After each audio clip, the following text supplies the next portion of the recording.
Alright, so today we are on one of our normal roofs that we're usually on, and we got a bad exhaust fan, mushroom fan motor. So I was here yesterday, took a look at it. It is bad, so I went and I got a replacement, but it is a different motor because they couldn't match the exact same motor. So in my head I'm thinking the mount is a little bit different. I hope there's other slots for this motor to go into. So we're going to go shut the breaker off inside the building first and take it from there. So nothing too crazy today, but let's get into it.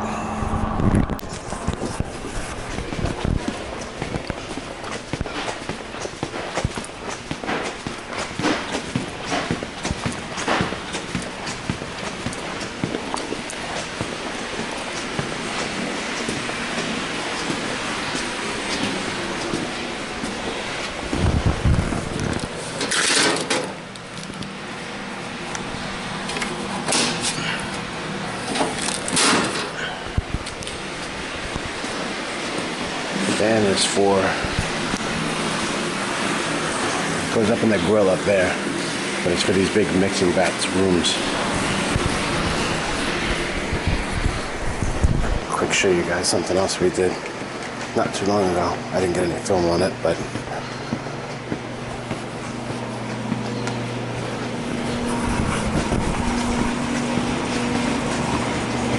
put this little resin unit in.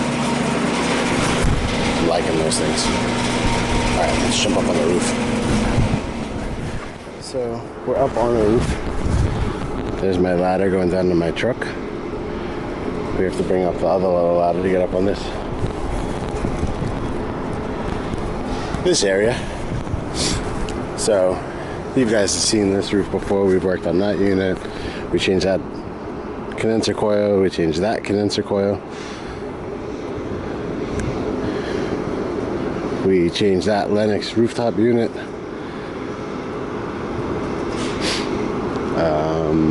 I think those are the only ones that we've really filmed. The other exhaust fan that I did the last time was that guy straight up over there.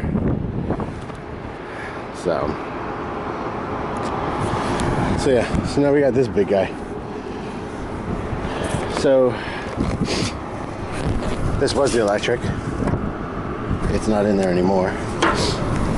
This fan actually used to be over here somewhere. I don't know. They moved it up and over here. So we had set the curb for them and plopped the fan on top, and they wired it up and did whatever they had to do. So that was quite a while back.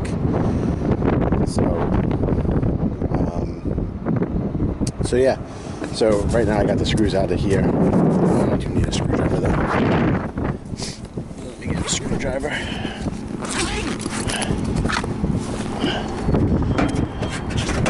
Break it loose.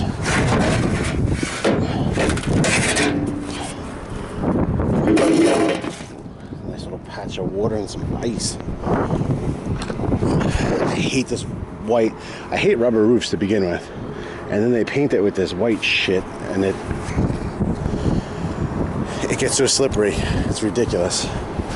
So, alright, so here's our motor. This guy's got to come out. It just locks up as soon as we put power to it. It just locks up. It looks like the belt needed to be, the tension needed to be adjusted anyway. But yeah, as I thought, as I said before, you can see how big this mount is from here to here, how wide it is. I believe the new one's actually only, about half as wide. It might be set down a little bit, so we might have to kind of play with.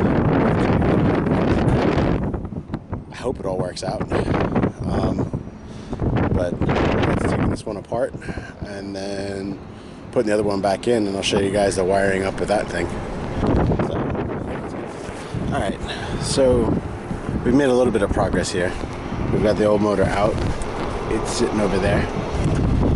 This was a different shaft, so I had to get a new pulley on it anyway, which is good because I would have gotten a new pulley for the other one. So But as far as the wiring is concerned, this is a 3-phase 208 230/460 volt motor or 440 volt motor.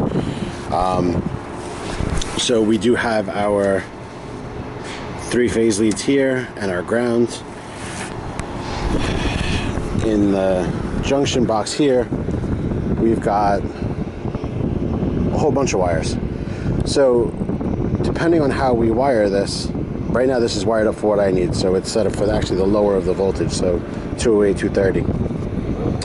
So we've got line 1 and line 7, line 3 and line 9, and line 2 and line 8 tied together. These are going to be what we actually hook our phasers up to. These other 3 here are all just tied together as per the wiring diagram here. So if we were going 440, we would be looking at this and wiring up that way, just tying these 2 leads together, the 7 and the 4, the 8 and the 5, 6 and the 9, or 6 and the 9, and then just tying our phase leads onto 1, 2, and 3, or line voltage. What we have here, like I said, is 2 and 8. You can see because they labeled the wires, 8 and a 2. They're tied together. We've got 9 and 3, and then we've got 1 and 7. 7, 1, 1, 7, 2, 8, 3, 9, and then 6, 5, and 4, all tied together. So once we put this in and we bring this around, we tie it into this, which is going to be a little tight. This actually, I thought it would be able to be set up so I could actually bring the wire leads over to here and tie them in over here, but I don't trust the way it's set up in there. I don't want anything getting twisted, and I could just tie them up in here, but everything is moving in there. So anyway, so the old one used to actually wire up on this side, so that's why this is kind of bent up and around, because it came in this side. But I think if we give it a little pull, we can actually get it to come in where the packer head is over here and pop it in there. So it's going to be a little tight. It's going to be a little bit of play, but I think we should have enough. Kind of tight working in there, guys, so I really can't film it while I'm doing anything, because I mean, you're not going to see anything anyway. So what I'll do is I'll get everything tied together and we'll get ready to fire it back up. We can throw the power on downstairs, and like I said, we can get ready to fire it up. So if I throw the power on upstairs, I'll leave this switch off up here.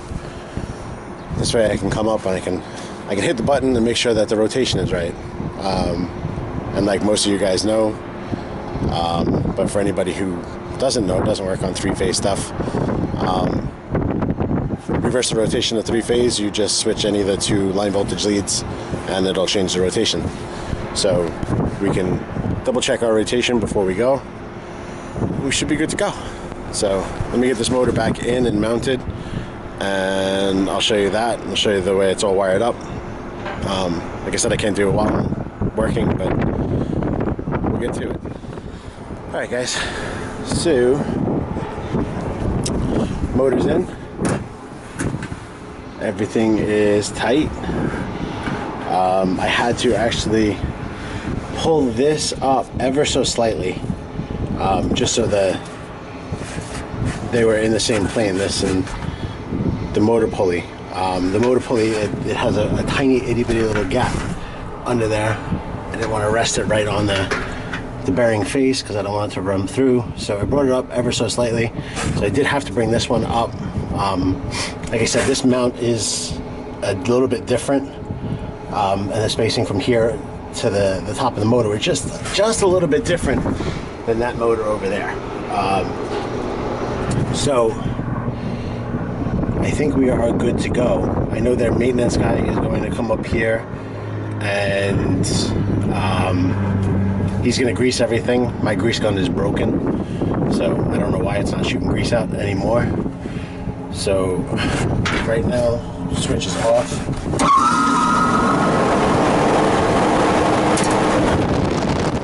Blasted with air and fumes. Ugh, gross. So we are good, guys. Right now, I'm gonna call this one done. I am by no means an expert on wiring anything, so I hope this kind of helps some of you that don't deal with a little bit bigger motors. I say a little bit because there's a crap ton bigger than this one. I think the biggest one I've done was a 25 horse motor, and damn, that was fun. But the blower wheel on that thing was probably about a 10-foot diameter. So anyway, it is running, and I will catch you guys on the next one. Please, if you like this channel, subscribe, like this video if you liked it. If you didn't, you can click a thumbs down too. I get it. I don't like every video I see. If you did like it, leave me a comment, and I will catch you guys on the next one. Bye.